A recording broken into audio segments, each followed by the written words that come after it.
پر بیٹھ کر اڑا جا رہا تھا۔ اس نے طے کر لیا تھا کہ وہ آج شہباز کے گروہ میں شامل ہو جائے گا۔ نور خان اس کے بچپن کا ساتھی ضرور تھا، مگر اب ایدو کو احساس ہونے لگا تھا کہ نور خان غلط منزل کی جانب بڑھنے لگا ہے۔ شراب، جوا اور بازاری عورتوں کا چسکا نصیر خان اسے لگا ہی رہا تھا، جس کے سبب نور خان ہمیشہ کے لیے چھن جانے والا تھا۔ ایدو یہی سب کچھ سوچتا ہوا گھوڑا سرپٹ دوڑائے جا رہا تھا۔ اس کے پاس فقط ایک تلوار تھی جو اس کے باپ کی یادگار تھی۔ نور خان کی 2 نالی بندوق وہ لوٹا ہی چکا تھا۔ بندوق لوٹانے کے بعد اسے یوں لگا جیسے اس کا ہاتھ کٹ گیا ہو۔ اس حقیقت کو بھی ایدو جانتا تھا کہ اونچے پہاڑوں کے دیس میں بغیر ہتھیار کے آدمی ادھورا ہی ہوتا ہے۔ اورکزئی قبیلے سے تھوڑی ہی دور شہباز خان کا خاص مخبر پرچم خان ایدو کو راستے میں ملا۔ اس کا حافظہ غضب کا تھا اور کسی راز کو بچانے کا حوصلہ بھی اس میں بہت تھا۔ آس پاس کے قبیلوں کی حرکات و سکنات، ان کے سرداروں اور حامیوں کے نام تو گویا اسے رٹے ہوئے تھے۔ ایدو کو دیکھ کر پرچم خان نے اندازہ لگا لیا، ہو نہ ہو ایدو شہباز خان سے مل جانے کا ارادہ لے کر آ رہا ہے۔ اس نے گھوڑا موڑ کر دوسرے راستے پر ڈال دیا۔ جس وقت پرچم خان وہاں پہنچا تو شہباز خان برگد کے نیچے اپنے ساتھیوں سے کچھ صلاح مشورہ کر رہا تھا۔ پرچم خان نے گھوڑے سے اتر کر شہباز کو مخاطب کیا، سردار، نور خان کا خاص دوست ایدو خان اسی طرف آ رہا ہے۔ یہ تو آپ جانتے ہی ہیں کہ نور خان آج کل پشاور میں جوڑ توڑ کر رہا ہے۔ شہباز نے اس بات میں سر ہلایا۔ انور نے اپنا خیال ظاہر کیا، مجھے تو اس میں کوئی چال نظر آتی ہے، دیکھیں گے، پہلے ایدو کو آنے تو دو۔ شہباز بولا۔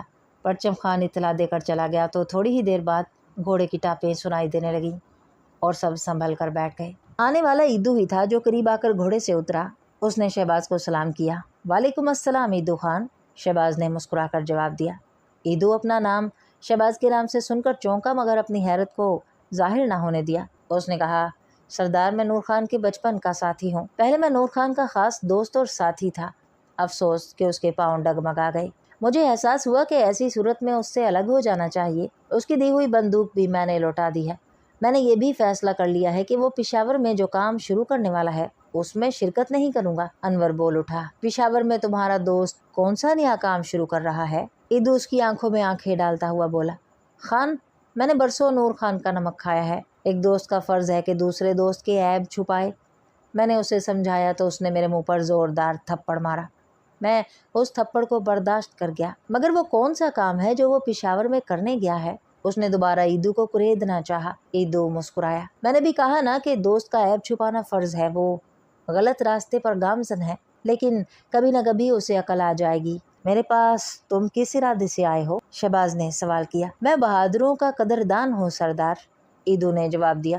میں نے آپ کی بہادری کو پرکھا ہے اور جانتا ہوں کہ دنیا بلا سبب ہی آپ کو سرباز نہیں کہتی۔ اس کے علاوہ آپ اتنے بلند کردار بھی ہیں کہ دشمن تک آفرین کہنے پر مجبور ہو جاتے ہیں۔ کیا آپ مجھے اپنے گروہ میں شامل ہونے کا اعزاز بخشیں گے؟ کچھ دیر کو سناٹا چھا گیا۔ سب کو نور خان اور شہباز کی رنجش کا علم تھا اور ایدو نور خان کے بچپن کا دوست تھا۔ سب کی نظریں شہباز پر لگی ہوئی تھیں۔ ایدو خان، مجھے خوشی ہے کہ تم صاف گو آدمی ہو، آخر شہباز کی آواز سنائی دی۔ میں صاف گو آدمی کی عزت کرتا ہوں۔ تمہیں اپنے گروہ میں شامل کرنے پر مجھے کوئی اعتراض نہیں ہے، مگر ایک درخواست میں تم سے ضرور کروں گا کہ تم ایک مخلص دوست کا فرض ادا کرو تو یہ زیادہ بہتر ہوگا۔ نور خان کے قدم اگر بہک گئے ہیں تو اسے اس وقت تمہاری مدد کی سخت ضرورت ہے۔ تمہارا فرض ہے کہ 1000 باتیں سن کر بھی اسے راہ راست پر لانے کی کوشش کرو۔ ایدو خاموشی سے یہ سب سنتا رہا۔ شہباز نے قریب آ کر اس کے شانے پر ہاتھ رکھا اور کہا، تم یہ نہ سمجھنا کہ میں بہلا کر تمہیں ٹال رہا ہوں۔ اگر تمہارا یہ خیال ہے کہ تمہیں میرے گروہی میں شامل ہو کر سکون مل سکتا ہے تو آج ہی شامل ہو جاؤ، مگر حق بات کہنے میں کوئی مذائقہ نہیں۔ تمہیں پہچان لینے کے بعد ہی میں نے یہ بات کہی ہے دوست، ایدو جواب میں بولا۔ شکریہ سردار، آپ کی صلاح نیک ہے۔ میں نور خان کو سمجھانے ایک بار پھر جاؤں گا اور جو خبر آپ کے فائدے کی ہوگی وہ بھی آپ تک ضرور پہنچاؤں گا۔ پھر اس نے سلام کیا اور واپس چلنے لگا۔ ٹھہرو ایدو خان، شہباز نے اسے آواز دی، تم نے دوستی کا ہاتھ ہماری طرف بڑھایا تو ہمیں بھی کچھ دوستی کا حق ادا کرنے دو۔ نور خان کو بھی یہ سمجھانا کہ ہم دونوں کے والد آپس میں دوست ہیں۔ محمد اور اورکزئی دونوں قبیلے ایک دوسرے کے دوست ہیں۔ نور خان کی حرکتوں کو میں پسند نہیں کرتا، اس سے میری کوئی ذاتی دشمنی نہیں ہے۔ پھر شہباز نے ایک رائفل نور خان کی طرف بڑھائی۔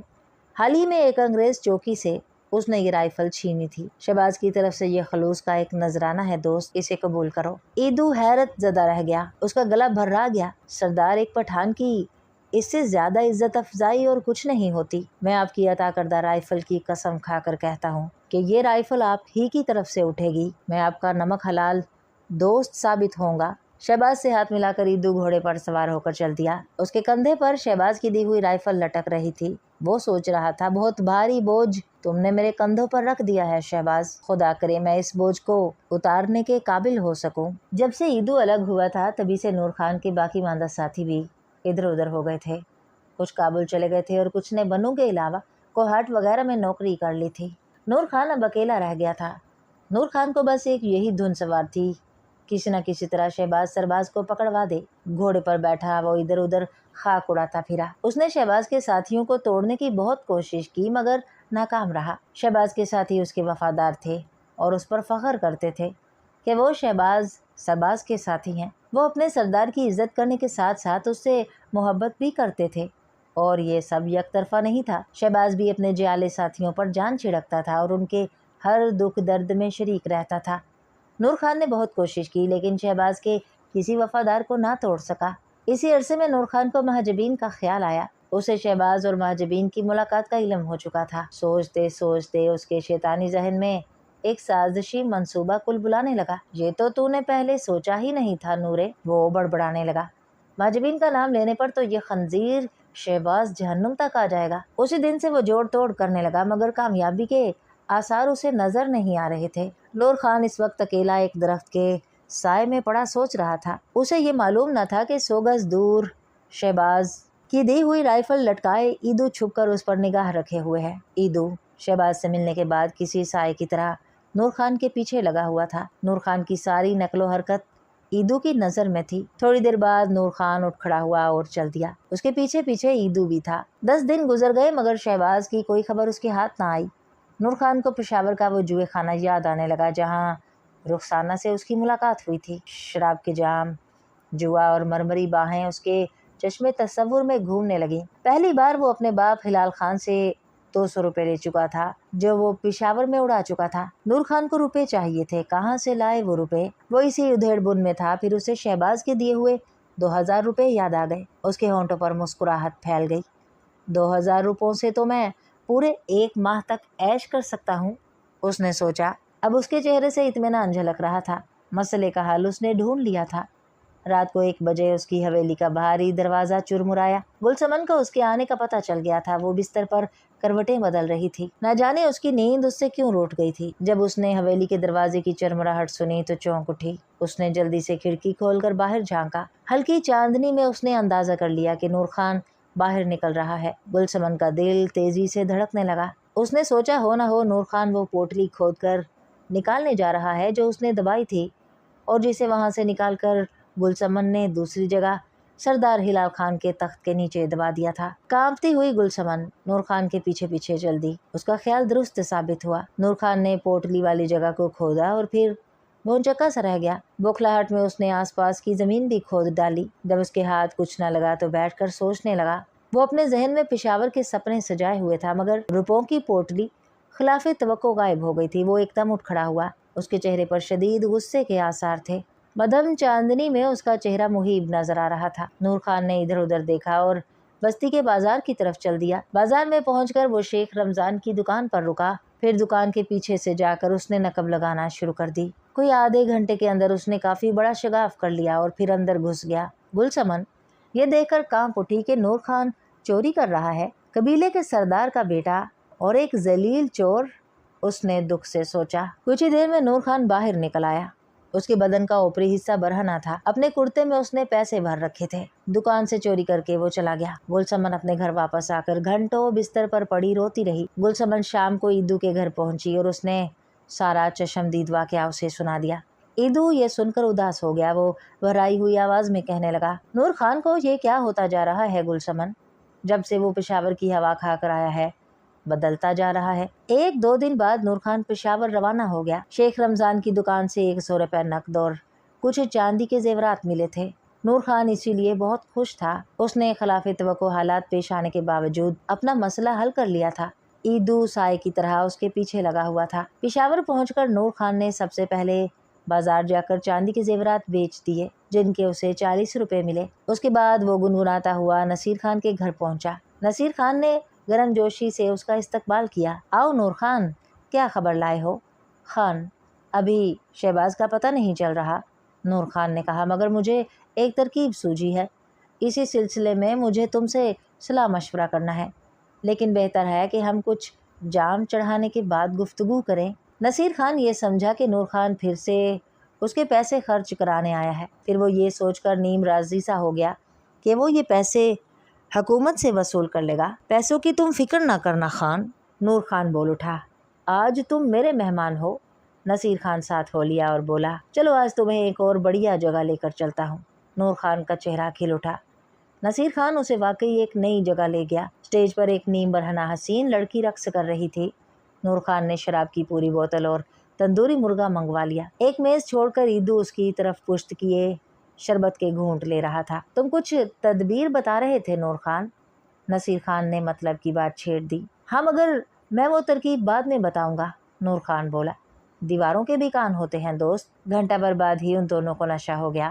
نصیر خان سے نور خان نے رخسانہ کے پاس چلنے کو کہا۔ نصیر خان اسے اٹھا کر اس جوئے خانے میں لے گیا جہاں رخسانہ رقص کرتی تھی۔ اس کا پروگرام ختم ہونے میں ابھی دیر تھی، اس لیے وہ دونوں ایک میز پر بیٹھ کر اس کا انتظار کرنے لگے۔ نصیر خان کو بس ایک ہی رٹ لگی تھی کہ نور خان نے شہباز کو زیر دام لانے کی کیا تدبیر سوچی ہے۔ نور خان بالآخر ہنس کر بولا، شہباز کا عشق دراصل مہاجبین سے چل رہا ہے خان، اگر اسے مہاجبین کے نام سے بلوایا جائے تو ضرور آئے گا، باقی جال تم بن ڈالو۔ نصیر خان نے ہنکارا بھر کے پوچھا، یہ مہاجبین کون ہے نور بھائی؟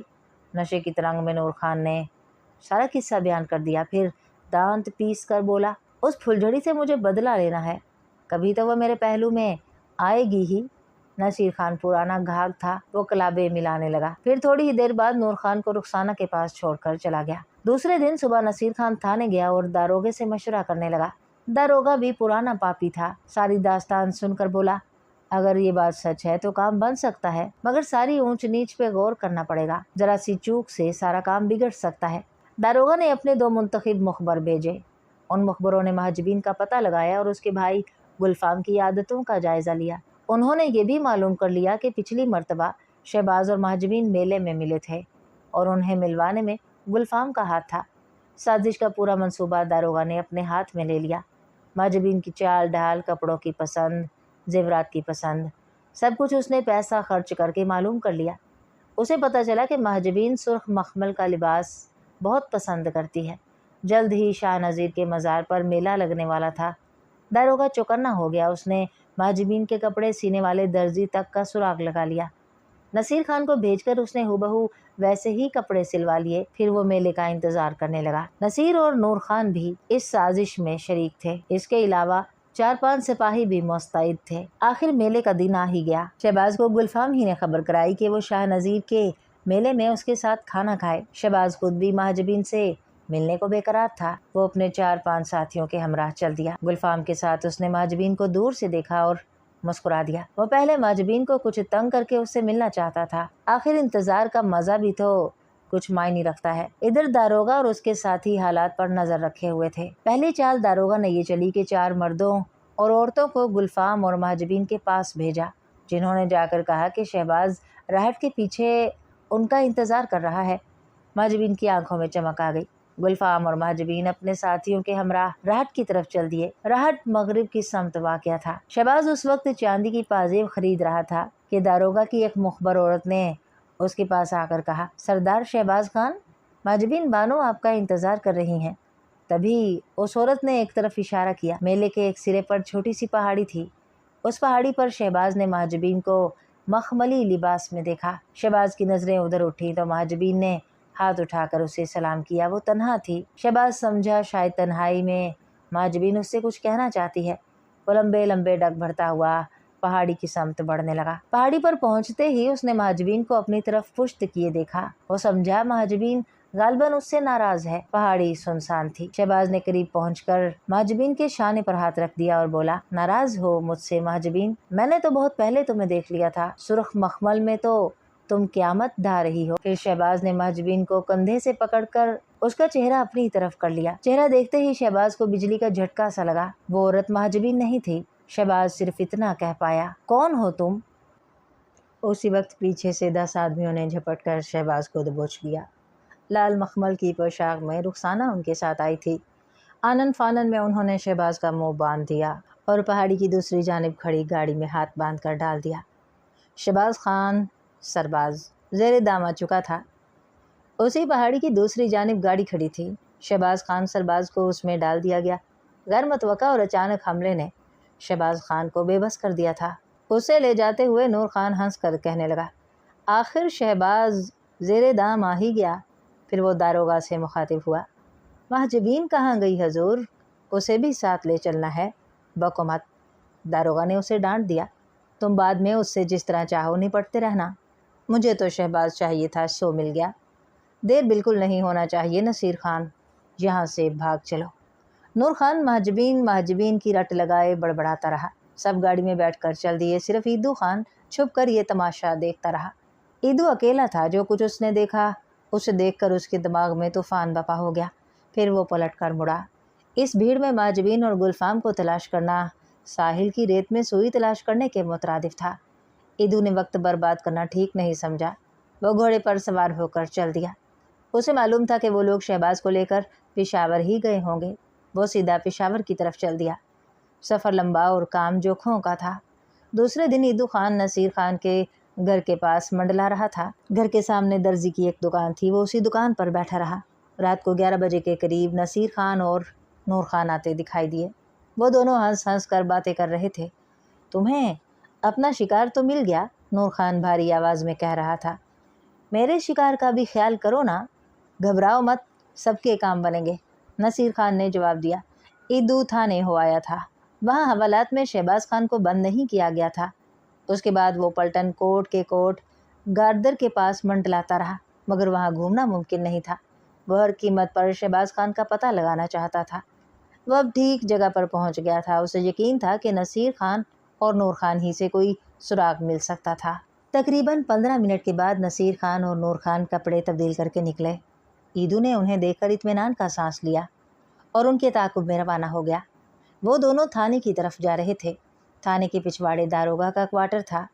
دونوں وہاں جا کر رک گئے اور پھر نور خان پیچھے کھڑا رہا۔ نصیر خان نے آگے بڑھ کر دروازے کی کنڈی کھٹکھٹائی۔ داروغہ گھیردار شلوار پہنے ہوئے باہر آیا اور نصیر خان کو دیکھ کر بولا، اب ہم قبرستان کے پیچھے ملیں گے، وہیں پر باتیں ہوں گی۔ ہاں یہ بتاؤ شہباز کا کیا حال چال ہے؟ ٹھیک ہے حضور، نصیر خان نے جواب دیا۔ 4-5 آدمی اس کی نگرانی کر رہے ہیں۔ نصیر خان نور خان کے پاس واپس آ گیا اور اس سے چلنے کو کہا۔ کچھ ہی دیر کے بعد داروغہ انگریزوں کے قبرستان کے پاس پہنچ گیا۔ وہ دونوں پہلے ہی ایک سایہ دار پیڑ کے نیچے بیٹھے تھے۔ داروغہ بھی وہیں آ بیٹھا۔ ایدو سمٹ کر قریب ہی موجود ایک کبڑ کی آڑ میں ہو گیا۔ اب حضور ہی آگے کا منصوبہ بتائیں، نصیر خان نے داروغہ کو مخاطب کیا۔ وہ کچھ سہما ہوا لگتا تھا۔ اس کی آواز سے یہی احساس ہو رہا تھا۔ داروغہ نے مونچھوں کو تاؤ دیتے ہوئے کہا، یہ جو تمہارا جمورہ ہے نا، 1 نمبر کا الو کا پٹھا ہے۔ چلتے وقت سالہ اپنی لیلا کا رونا لے کر بیٹھ گیا۔ ابے پہلے ہمیں اصل شکار پر ہاتھ ڈالنا تھا یا اس سور کی لونڈیا کو؟ داروغہ فحش کلامی کرنے لگا۔ نصیر خان نے داروغہ کو غصے میں دیکھا تو بولا، اور نور خان سے مخاطب تھا، معافی مانگ داروغہ جی سے۔ نور خان نے فوراً ہی معافی مانگ لی۔ داروغہ نرم پڑتے ہوئے کہنے لگا، سنو اب کام کس طرح کرنا ہے۔ شہباز خان کے گم ہو جانے کی خبر ملتے ہی اس کے قبیلے اور قریبی دوستوں میں کھلبلی مچ جائے گی۔ ممکن ہے اس کے کچھ ساتھی بھیس بدل کر اسے تلاش کرنے نکلیں۔ ہمیں اس سے فائدہ اٹھانا چاہیے۔ سب سے پہلے تو شہباز خان کے قبیلے میں یہ خبر پہنچاؤ کہ شہباز کو زکا خیل کے کچھ بدماش اٹھا لے گئے ہیں اور وہ 2000 روپے بطور تاوان مانگتے ہیں۔ مجھے پورا یقین ہے کہ شہباز کا باپ فوری طور پر تاوان کی رقم کا انتظام کر دے گا۔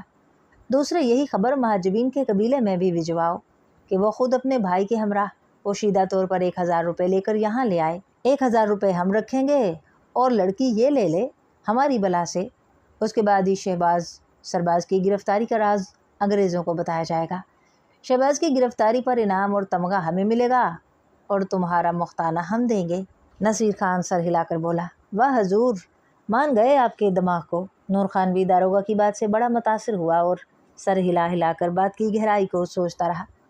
تو اس کا مطلب یہ ہوا حضور کہ شہباز خان کو ابھی مزید کچھ دن اسی جگہ رکھا جائے گا؟ نصیر خان نے کہا۔ بالکل، داروغہ بولا، اور اس کی پوری ذمہ داری تم پر ہے۔ جی حضور، آپ قطعی فکر نہ کریں، نصیر خان نے داروغہ کو یقین دلایا۔ میری مرضی کے بغیر کوئی بھی شہباز خان تک نہیں پہنچ سکتا۔ اس کے بعد گویا یہ سہ رکنی خفیہ اجلاس ختم ہو گیا۔ ایدو سمجھ گیا کہ اسے شہباز خان تک پہنچنے کے لیے نصیر خان کا پیچھا کرنا پڑے گا۔ نصیر خان اور نور خان چھاؤنی کے بازار کی طرف ہو لیے۔ وہ کچھ دور چلے ہوں گے کہ کیپٹن جیمز سامنے سے آتا ہوا دکھائی دیا۔ اسے دیکھتے ہی نور خان کو سانپ سونگھ گیا۔ اسے اور کچھ نہ سوجھا تو وہ بھاگ کر پاس کی دکان کی بغل میں رکھے ہوئے سامان کے ڈھیر میں چھپ گیا۔ نصیر خان اسے حیرت سے دیکھتا رہ گیا۔ ادھر ایدو کو کیپٹن جیمز نے پہچان لیا۔ یہی وہ انگریز فوجی افسر تھا جس کی بیٹی کو نور خان نے اٹھوایا تھا اور شہباز خان نے آ کر زر تاوان بھی لوٹا دیا تھا۔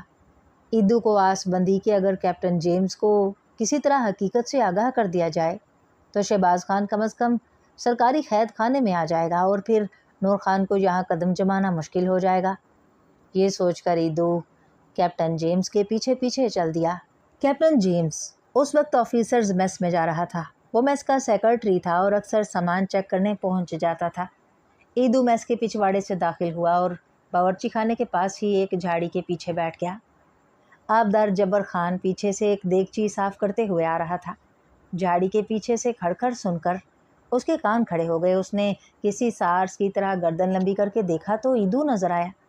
ایدو اس وقت میس کی طرف دیکھ رہا تھا۔ حال ہی میں میس سے ایک پتیلا غائب ہوا تھا۔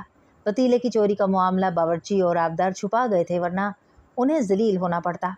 انہوں نے یہی سوچا کہ اپنی جیب سے خرچ کر کے معاملہ دبا دیا جائے تو اچھا ہے۔ پھر جبر خان اس طرح ایدو پر جھپٹا جیسے بلی کبوتر پر جھپٹتی ہے۔ آج پکڑ میں آیا کھوچے، جبر خان دانت پیس کر بولا۔ سچ بتا، پتیلا بھی تو ہی چرا کر لے گیا تھا نا؟ ایدو نے گھبرا کر کہا۔ میری بات تو سنو خان، میں آپ سے مدد حاصل کرنے آیا ہوں۔ مدد حاصل کرنے آیا ہے اور باورچی خانے کے پاس برتن تاک رہا ہے؟ جبر خان اپنی ہی دھن میں تھا۔ بتا تو کس قبیلے سے ہے؟ خان، قرآن شریف کی قسم کھا کر کہتا ہوں کہ میں مدد حاصل کرنے آیا ہوں۔ شہباز خان کی جان خطرے میں ہے اور مجھے اس کا احسان اتارنا ہے۔ یقین کرو میں جھوٹ نہیں بول رہا۔ ایدو گڑ گڑانے لگا۔ شہباز خان کا نام سنتے ہی جبر خان کے ہاتھ کی گرفت ڈھیلی پڑ گئی اور وہ بولا، تم شہباز خان سرباز کو کیسے جانتے ہو؟ اس کی جان کیسے خطرے میں ہے؟ تمام باتیں تفصیل کے ساتھ سچ سچ بتاؤ۔ تو کیا تم شہباز خان سے واقف ہو؟ ایدو نے حیرت سے پوچھا۔ واقف ہوں؟ ارے ہم خود ارکزئی قبیلے کا ہے، جبر خان نے بتایا۔ شہباز خان ہمارے سردار کا بیٹا ہے۔ ایدو کی جان میں جان آئی اور اس نے ساری کہانی بیان کر دی۔ یہ سن کر جبر خان کی آنکھیں حیرت سے پھیل گئیں۔ اس نے پوچھا، تمہارا نام کیا ہے؟ ایدو، اس نے جواب دیا۔ میں محمد ہوں۔ ہم تمہارا دوست ہے۔ تم ہمارا دوست ہے، عزیز ہے، جبر خان بولا۔ اس سالے مخبر نصیر خان کو ایک بار مجھے دکھلا دو۔ خان، میری رائے تو یہ ہے کہ تم کسی طرح شہباز خان کے گھر میں جا کر یہ خبر پہنچا دو۔ ایدو نے مشورہ دیا۔ شہباز خان کے لیے زر فدیہ مانگا جائے گا۔ فدیہ ادا کرتے وقت ہی نصیر خان یا نور خان کو قابو میں کیا جائے گا۔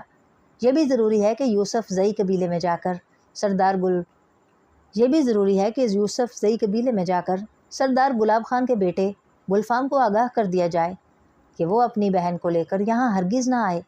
جبر خان یہ سب کچھ سنتا رہا، پھر بولا، میں پہلے شہباز خان کے گھر جاؤں گا، اس کے بعد یوسف زئی قبیلے کا رخ کروں گا۔ تم چاہو خان تو میں اپنے کوارٹر میں تمہارے رہنے کا انتظام کر دوں۔ شہباز خان کا ذکر تم یہاں کسی سے نہ کرنا ورنہ بات کھل جائے گی اور انگریز افسروں تک پہنچ گئی تو تم بھی دھر لیے جاؤ گے۔ جبر خان، یہ جو کیپٹن ابھی اندر گھسا ہے یہ وہی ہے جس کی بیٹی کو نور خان نے اٹھوایا تھا، ایدو نے بتایا۔ جبر خان سوچ میں پڑ گیا، پھر کہنے لگا، ہاں یہ کام ہو سکتا ہے، نور خان کو پکڑوایا جا سکتا ہے۔ میں کیپٹن جیمز کو خبر کر دوں گا مگر یہ کام بعد کا ہے۔ پہلے تو مجھے شہباز خان کے یہاں جانا ہوگا اور پھر یوسف زئی قبیلے میں۔ ایدو نے اطمینان کا سانس لیا۔ اسے ایک مددگار مل گیا تھا۔ اس نے سوچا اب میں شہباز خان کو تلاش کرنے کے لیے نصیر خان اور نور خان کے پیچھے لگ جاؤں گا، تب تک یہ خبر شہباز خان کے قبیلے تک بھی پہنچ جائے گی۔ ایدو نے جبر خان کی تجویز قبول کر لی۔ وہ جبر خان کے کوارٹر میں ٹھہر گیا اور وہیں رہ کر نور خان اور نصیر خان کے تعاقب کا فیصلہ کیا۔ دوسری طرف نور خان کو مہاجبین کی بڑی فکر تھی۔ مہاجبین کے حصول کی خاطر وہ بے چین ہوا جا رہا تھا۔ نصیر خان سے کہہ کر اس نے زکا خیل کے ایک مخبر کو مہاجبین کے بھائی کے پاس بھیجنا چاہا۔ نصیر خان بولا، میرا خیال ہے ہمیں شہباز خان سے اس کے باپ کو زر فدیہ کے لیے خط لکھوانا چاہیے، پھر اسی خط میں تبدیلی کر کے اسے مہاجبین کے نام کر دینا چاہیے۔ خط کو دیکھ کر وہ چھوکری ضرور جال میں آ پھنسے گی اگر اسے شہباز خان سے سچی محبت ہوئی۔ یہ سن کر نور خان کا دل خوشی سے بلیوں اچھلنے لگا۔ وہ نصیر خان کے دونوں ہاتھ اپنی پیشانی سے لگا کر کہنے لگا، مان گئے تمہیں نصیر خان، تمہاری کھوپڑی میں واقعی بڑی عقل بھری ہوئی ہے، تم تو کمال کے آدمی نکلے۔ اس وقت کاغذ اور قلم کا انتظام کر کے وہ دونوں چل پڑے۔ ایدو ان کے پیچھے دبے قدموں چل رہا تھا۔ کافی دور چلنے کے بعد ایک سنسان پگڈنڈی پکڑے وہ شمال کی طرف چل دیے۔ تھوڑی دیر میں ایک نیم شکستہ مسجد نظر آئی۔ مسجد کے سامنے والا حصہ گر چکا تھا اور پیچھے کا حصہ اب بھی نماز کے لیے وقف تھا۔ مسجد کے عقب میں ایسا ہی ایک بوسیدہ مکان تھا جس کے دروازے پر بوریے کا پردہ پڑا ہوا تھا۔ مسجد ہی کے عقب میں جھونپڑیاں بھی تھیں۔ ان میں سے ایک جھونپڑی میں چائے خانہ تھا۔ بغل والی جھونپڑی میں ایک چھوٹی سی دکان تھی۔ دکان سے تقریباً 100 گز کی دوری پر ایک چھوٹا سا گاؤں تھا۔ اس گاؤں میں زیادہ جھونپڑیاں نہیں تھیں۔ یہاں چائے کی دکان کا ہونا یہ ثابت کرتا تھا کہ اس راستے سے کچھ خاص لوگ ضرور گزرتے تھے، ورنہ گاؤں کے باشندے چائے پینے کا شوق کس طرح پورا کر سکتے تھے؟ بات ٹھیک ہی تھی۔ مالاکنڈ کی طرف سے کچھ لوگ چوری کا مال چھپ چھپا کر لاتے تھے اور چائے کی اسی دکان پر چوری کے سامان کو بیچنے کا بندوبست ہوتا تھا۔ چوری کی اشیاء میں پستول اور بندوقوں کو خاص مال سمجھا جاتا تھا۔ نصیر خان اور نور خان اسی چائے خانے میں جا بیٹھے۔ الیک سلیک کے بعد نصیر خان نے چائے خانے کے مالک جعفر کو مسکرا کر مخاطب کیا، سب ٹھیک ٹھاک ہے نا جعفر؟ آپ کی تربیت ہے سب؟ جعفر بھی مسکرا کر بولا۔ چائے خانے کے ملازم نے مٹی کے 2 کوزوں میں ان دونوں کے سامنے چائے لا کر رکھ دی۔ دونوں چائے پینے لگے۔ اور سناؤ جعفر، دھندا کیسا چل رہا ہے؟ نصیر خان نے دریافت کیا۔ لہجے میں معنی خیزی تھی۔ کیا بتائیں حضور، مالاکنڈ کی چھاؤنی میں بڑی چوکسی ہونے لگی ہے، جعفر نے بتایا۔ اب تو خاص مال آتا ہی نہیں، ایک مدت ہو گئی۔ پچھلی بار میس کا ایک بیرا چاندی کے 2 کانٹے اٹھا لایا تھا۔ گھبراؤ مت جعفر خان، نصیر خان نے کہا، تھوڑے ہی دنوں میں ہم تمہیں مالا مال کر دیں گے۔ ہمارا ایک ساتھی منصور خان آنے والا ہے، اس نے ایک رائفل پر ہاتھ صاف کیا ہے، جیسے ہی وہ آئے گا ہم اسے تمہارے پاس لائیں گے۔ مغرب کی بار پیسے ٹھیک ملنے چاہیے۔ آپ بے فکر رہیں حضور، جعفر بولا۔ اس کی آنکھوں اور چہرے سے لالچ کا اظہار ہو رہا تھا۔ وہ لالچی آدمی تھا، اس نے نصیر خان کو یقین دلایا۔ اجی پیر آباد کا ایک خان رائفل کے 2000 روپے دینے کو تیار ہے۔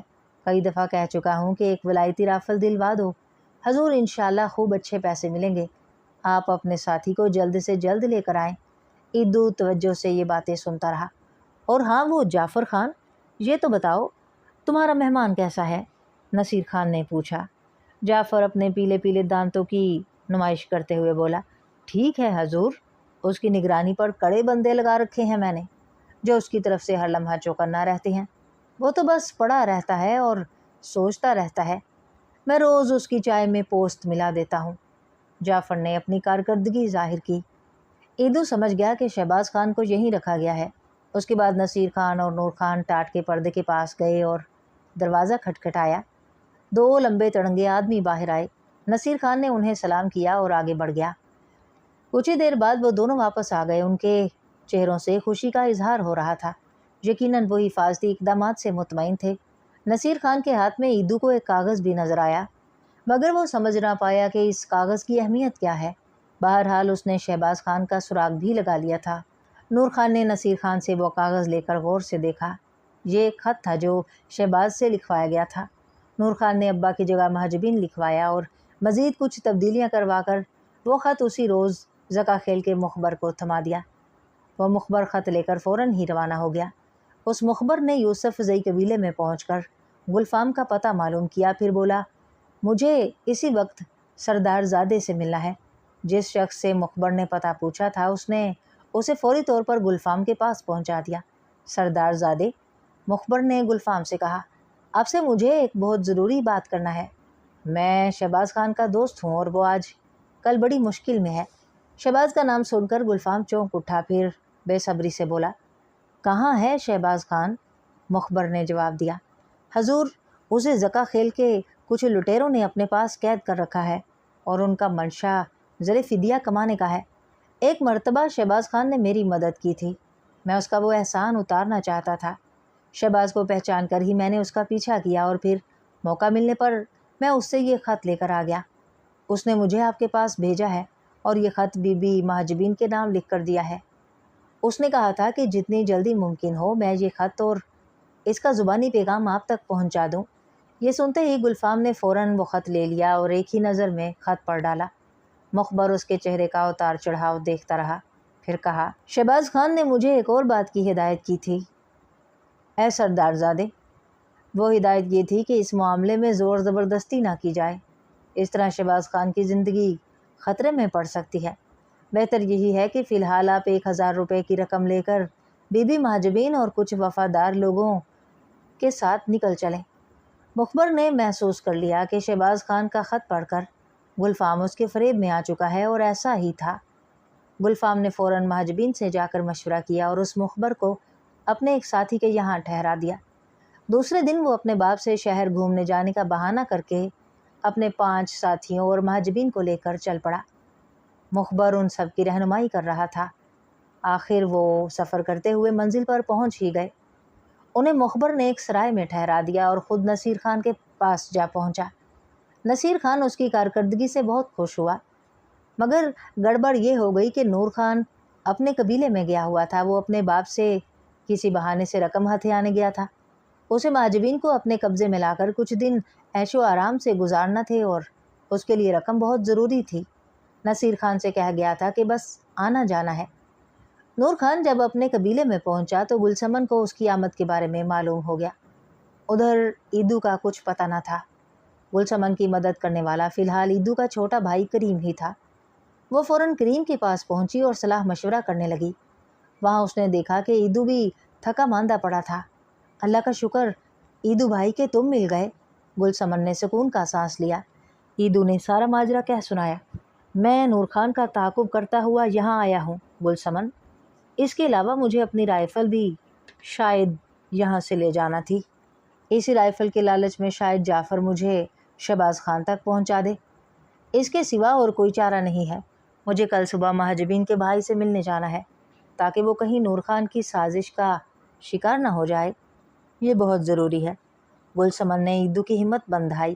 کیوں نہیں ایدو بھائی، ہمیں یقیناً نور خان کی سازش کا توڑ کرنا چاہیے۔ میں تو کہتی ہوں ہمیں ابھی چل دینا چاہیے۔ یوسف زئی قبیلہ آخر یہاں سے دور ہی کتنا ہے۔ وہ بڑی پرجوش لگ رہی تھی، ہر چند کہ ایدو بہت تھکا ہوا تھا، مگر گلسمن کو اس معاملے میں پرجوش دیکھ کر چلنے پر تیار ہو گیا۔ ایدو اور گلسمن اسی وقت روانہ ہو گئے۔ جانے سے پہلے ایدو اپنے ایک دوست رفیق کو نور خان کی نقل و حرکت پر نظر رکھنے کے لیے کہہ گیا تھا۔ جب ایدو یوسف زئی قبیلے میں پہنچا تو اسے معلوم ہوا کہ چند ہی گھنٹے پہلے گلفام، مہاجبین اور اس کے 5 ساتھی پشاور کی طرف جا چکے تھے۔ ایدو کے پاؤں تلے سے زمین کھسک گئی۔ گلسمن بھی پریشان ہو گئی۔ انہیں اگر اطمینان تھا تو صرف یہ کہ نور خان ابھی اپنے قبیلے میں تھا۔ گلسمن نے اسی وقت یہ فیصلہ کر لیا کہ وہ بھی ایدو کے ساتھ پشاور جائے گی اور نور خان کی سازش کو ناکام بنانے کی کوشش کرے گی۔ وہ جانتی تھی کہ نور خان مہاجبین کو اپنی ہوس کا نشانہ بنانا چاہتا ہے۔ اس کی آنکھوں میں نمی تیر رہی تھی۔ دکھ کے ساتھ ساتھ اسے سخت غصہ بھی آ رہا تھا۔ اس نے کبھی سوچا بھی نہیں تھا کہ اس کا منگیتر نور خان یہاں تک گر سکتا ہے۔ نور خان شاید شہر میں پھلوں کی دکان کرنے کا فریب دے کر باپ سے رقم اینٹھنے ہی آیا تھا۔ اس نے سوچا اور اس کا اندازہ قطعی درست تھا۔ نور خان اپنے باپ سے روپے لے کر اگلے دن ہی چل دیا تھا۔ اس سے تھوڑے فاصلے پر گلسمن اور ایدو بھی آ رہے تھے۔ جبر خان شہباز کے قبیلے سے واپس پشاور آ چکا تھا۔ قبیلے میں ہر طرف اداسی چھائی ہوئی تھی۔ اس کے باوجود قبیلے والوں نے بات کو دبا کے رکھا تھا۔ سردار ترے خان زر فدیہ دینے پر تیار تھا۔ اسے بس ایک ہی فکر تھی کہ کہیں شہباز خان انگریزوں کے ہتھے نہ چڑھ جائے۔ اس کے نزدیک ایسا ہونا بہت خطرناک تھا، پھر شاید وہ اپنے بیٹے کو انگریزوں سے نہ چھڑا پاتا اور اسے حکومت وقت سے بغاوت کے الزام میں سزائے موت ہو جاتی۔ اس نے قبیلے کے بہت ہی دلیر قسم کے 4 آدمی جبر خان کے ساتھ کر دیے۔ جبر خان خود ایدو کا منتظر تھا کہ آخر وہ گیا تو کہاں گیا، کہ ایدو اپنے ساتھ گلسمن کو لے کر پہنچ گیا۔ ان دونوں کو دیکھ کر جبر خان خاموش ہو گیا۔ سب سے پہلا کام تو شہباز خان کو رہائی دلانا تھا اور اسی کے ساتھ ساتھ مہاجبین کو نور خان کے جال میں پھنسنے سے بچانا تھا۔ دوسرے ہی دن ایدو شہباز کے 2 ساتھیوں کو لے کر پرانی مسجد کے عقب میں پہنچ گیا، جہاں جعفر کا چائے خانہ تھا۔ جعفر اس وقت چائے کی کیتلی آگ پر رکھ رہا تھا۔ ایدو نے بیٹھتے ہی چائے منگوائی۔ اس کے ساتھی کچھ ہی فاصلے پر بیٹھے تھے۔ پھر اس نے جعفر سے رائفل کی بات چھیڑ دی اور کہنے لگا، میرا نام منصور خان ہے، میں نصیر خان کا دوست ہوں۔ یہ سنتے ہی جعفر کی آنکھوں میں چمک آ گئی اور وہ اپنا پن دکھانے لگا۔ بات چیت کے دوران میں ایدو نے بتایا کہ یہ رائفل میں نے ایک قبیلے کے لٹیرے سے خریدی تھی جو ان دنوں مفرور ہے۔ یہ لٹیرا یوں سمجھو کہ سونے کے انڈے دینے والی مرغی ہے، کیونکہ اسے پکڑوا کر بڑے مزے سے 2000 روپے کا سرکاری انعام اور زمین مل سکتی ہے۔ جعفر کے کان کھڑے ہو گئے۔ وہ سوچنے لگا کہ جو آدمی نصیر خان نے یہاں قید کرایا ہوا ہے وہی تو کہیں مفرور لٹیرا تو نہیں۔ اس نے داڑھی کھجاتے ہوئے ایدو سے کہا، خان تم اس لٹیرے کو پہچان لو گے؟ کیوں نہیں، ایدو نے جواب دیا، سمجھ گیا میں، تم سرکاری انعام حاصل کرنا چاہتے ہو۔ سنو، جعفر کی آواز دھیمی اور رازدارانہ ہو گئی، ہم نے ایک آدمی پکڑ رکھا ہے، میں چاہتا ہوں کہ تم اسے دیکھ لو کہ وہی تو مفرور، خدا کرے یہ وہی آدمی ہو۔ ایدو بات کاٹ کر پرجوش آواز میں بولا، مگر تم 500 روپے انعام کی رقم میں سے مجھے دو گے۔ جعفر خان اول درجے کا لالچی اور فریبی تھا۔ وہ ادھر ادھر دیکھ کر کہنے لگا، میرے ساتھ آؤ۔ ایدو فوراً اٹھ کھڑا ہوا۔ جعفر نے ٹاٹ کا پردہ اٹھا کر 3 بار دستک دی۔ اندر سے آواز آئی، کون ہے؟ جعفر نے آہستہ سے کہا، دروازہ کھولو فیروز، میں جعفر خان ہوں۔ دروازہ کھل گیا۔ اندر 2 قوی ہیکل آدمی بیٹھے تاش کھیل رہے تھے۔ وہ ایدو کو سوالیہ نظروں سے دیکھ کر جعفر کی طرف متوجہ ہوئے۔ ایک شخص نے جعفر سے آخر پوچھ ہی لیا، جعفر خان یہ کون ہے؟ اس سے پہلے کبھی نہیں دیکھا۔ جعفر نے فوراً بات بنا دی، یہ ہمارا نیا نوکر جمن خان ہے۔ تصدیق سے ایدو نے گردن ہلا دی۔ ان دونوں نے ایدو کو بغور دیکھا اور پھر جانے دیا۔ سیڑھیاں چڑھ کر اندر کمرے میں پہنچے۔ ایدو نے دیکھا کہ فرش پر شہباز خان بے سدھ پڑا بے خبر سو رہا تھا۔ جعفر خان نے اس کمرے کے دروازے پر پڑا ہوا تالا کھولا تھا اور ایدو کو اندر بلا لیا تھا۔ ہاں، اب اسے دیکھ کر بتاؤ، کیا یہ وہی مفرور لٹیرا ہے جس پر سرکاری انعام مقرر ہے؟ جعفر نے بہت ہی دھیمی آواز میں ایدو سے سوال کیا۔ ایدو نے شہباز خان سرباز پر نظر ڈالی اور جواب دیا، یہ وہ نہیں ہے، وہ تو بڑے ڈیل ڈول والا تھا اور چہرے پر داڑھی بھی تھی۔ جعفر مایوس ہو گیا اور ایدو کو ساتھ لیے وہاں سے کمرہ مقفل کر کے لوٹ آیا۔ اب وہ ایدو سے رائفل خریدنے کے لیے سودے بازی کر رہا تھا۔ ایدو نے فی الحال اسے ٹال دیا۔ اسے جو معلوم کرنا تھا وہ معلوم ہو چکا تھا۔ اس نے اندر کا راز لے لیا تھا۔ شہباز خان کو خود اپنی آنکھوں سے دیکھ کر اسے اطمینان ہو گیا تھا۔ وہ یہ بھی سمجھ گیا تھا کہ شہباز خان کے بے سدھ پڑے رہنے کی وجہ وہ چائے تھی جو اسے روز پابندی سے پلائی جا رہی تھی۔ چائے میں اسے افیون دی جا رہی تھی، اس کے بعد وہاں رکنا ہی فضول تھا۔ ایدو پھر جلد آنے کا وعدہ کر کے اٹھ کھڑا ہوا اور اپنے ذہن میں محل وقوع کو سامنے رکھ کر شہباز خان کی رہائی کے منصوبے بنانے لگا۔ نور خان کے متعلق ایدو کو جبر خان کے پاس واپس پہنچتے ہی یہ اطلاع مل گئی کہ اس کا آدمی ابھی بتا کر گیا ہے، نور خان اپنے قبیلے سے واپس پشاور پہنچ گیا ہے۔ ایدو خان خاصا تھکا ہوا تھا، مگر نور خان پر بھی نظر رکھنا ضروری تھا، سو وہ گلسمن اور شہباز کے قبیلے کے ایک آدمی کو ساتھ لے کر چل پڑا۔ اس نے گلسمن اور شمسو کو نور خان کی نگرانی کے لیے چھوڑ دیا۔ وہ دونوں درزی کی دکان کے پاس سے نور خان پر نظر رکھنے لگے۔ شام کو ایک آدمی ملنے آیا۔ نور خان خوش خوش اس کے ساتھ باہر نکلا۔ گلسمن اس وقت تنہا تھی۔